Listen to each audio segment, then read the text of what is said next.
Hello guys, welcome back to my channel. So in the last video we talked about the sacral plexus, that how to draw it and how to remember it. Now we will move towards its theory portion. So without wasting time, let's get started the video. So the sacral plexus. The first thing about sacral plexus we have to learn is that where it arises from. So it arises from our L4, 5, S1, S2, S3 and S4. These 6 are involved in the sacral plexus. While the L4 is an intermediate one in between the lumbar plexus and the sacral plexus.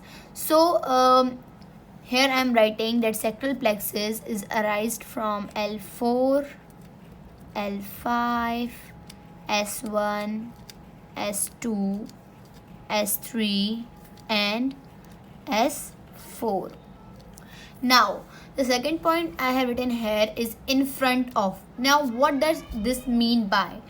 Like the from where the plexus arise in the body, there are some muscles surrounded here and there around that. So the muscle where near about the sacral plexus is preformis.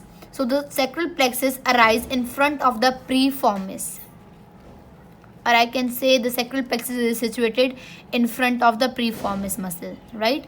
Now deep 2, the sacral. Now it's an obvious thing that something is upward on it and something is beneath in it. So the sacral plexus is deep to the pelvic fascia.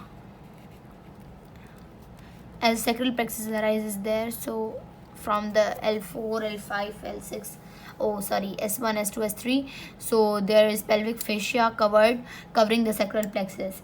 Now the next thing is what is its relation to the pelvis.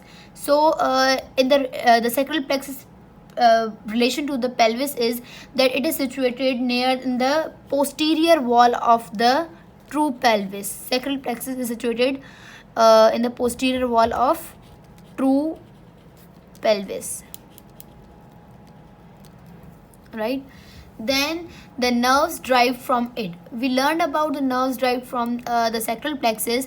There were 3 from the dorsal and 5 from the ventral. So the first one from the dorsal was superior gluteal. Superior gluteal muscle supply the gluteus minimus and tensor fascia lata.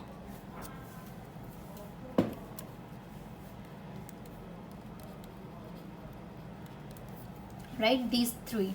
Then the inferior gluteal nerve. The inferior gluteal nerve supplies the gluteus maximus. Now the third one is nerve to the preformis. From its name it's clear that it will supply the preformis muscle.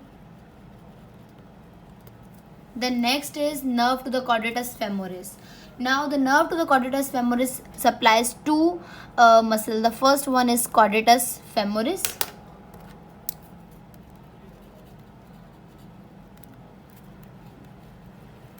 and the second one is inferior gemellus. Now almost all the students forget about that the quadratus femoris supply inferior gemellus or the superior gemellus. So to remember this, I have a trick, that is cuni. So for here it is cuni. It means quadratus femoris supply the inferior gemella, right? Then the nerve to the obturator internus, it supplies obturator internus and the superior gemellus.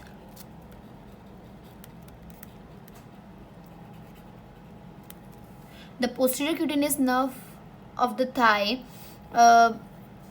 supplies the it's a cutaneous nerve, so it will supply something cutaneous part, so it supplies the posterior thigh region. And the pudendal nerve supplies the our genital organ system and a part of the genital organ system, genital organs. The last one is coccygeus and the levator ani nerve. So from its name it is clear that it will supply the coccygeus and levator ani muscle. The sacral plexus supplies all the muscles of the gluteal region except one muscle, that is obturator externus, that is supplied by the obturator nerve from the lumbar plexus. So it is an exceptional case of the sacral plexus that it does not supply the obturator externus of the gluteal region, while it supplies all the remaining muscles of the gluteal region, right? Now here I am going to show you some diagram of the lumbar and the sacral plexus. Lumbar plexus is not discussed yet, so here I am ignoring that. Now moving on, lumbar plexus is formed by the T12, L1, L2, L3, L4. L4 is an intermediate between the lumbar and the sacral plexus, so it's a lumbosacral plexus. Now here I am here you can see that it's L4 and L5. Now from here the sacral plexus is started, and a large portion, a minimum smaller portion of the L4 is involved in the sacral plexus, while a large portion is involved in the lumbar plexus, right? So a small portion of L4, L5, S1, S2, S3, S4, these are involved in the sacral plexus. So from here L4, L5, S1, the yellow one are the posterior divisions, while the green one are the anterior division. So for the posterior division the trick was SIP, that is SIP, superior gluteal nerve, inferior, and the nerve to the piriformis. So here focusing on the yellow one, let me focus it on. Now here you can see from L4, L5, S1, there's a cord here. You can see that this one is the superior gluteal nerve, and from L5, S1, S2, here it is inferior gluteal nerve, right? Then nerve to the piriformis, S1, S2, here S1, S2, right? Then coming upon the anterior division, focusing on the green lines, the first one is the nerve to the Quadratus Femoris. Here you can see L4, L5 and S1. This one is the nerve to the Quadratus Femoris. The near one is nerve to the obturator internus from L5, S1, S2.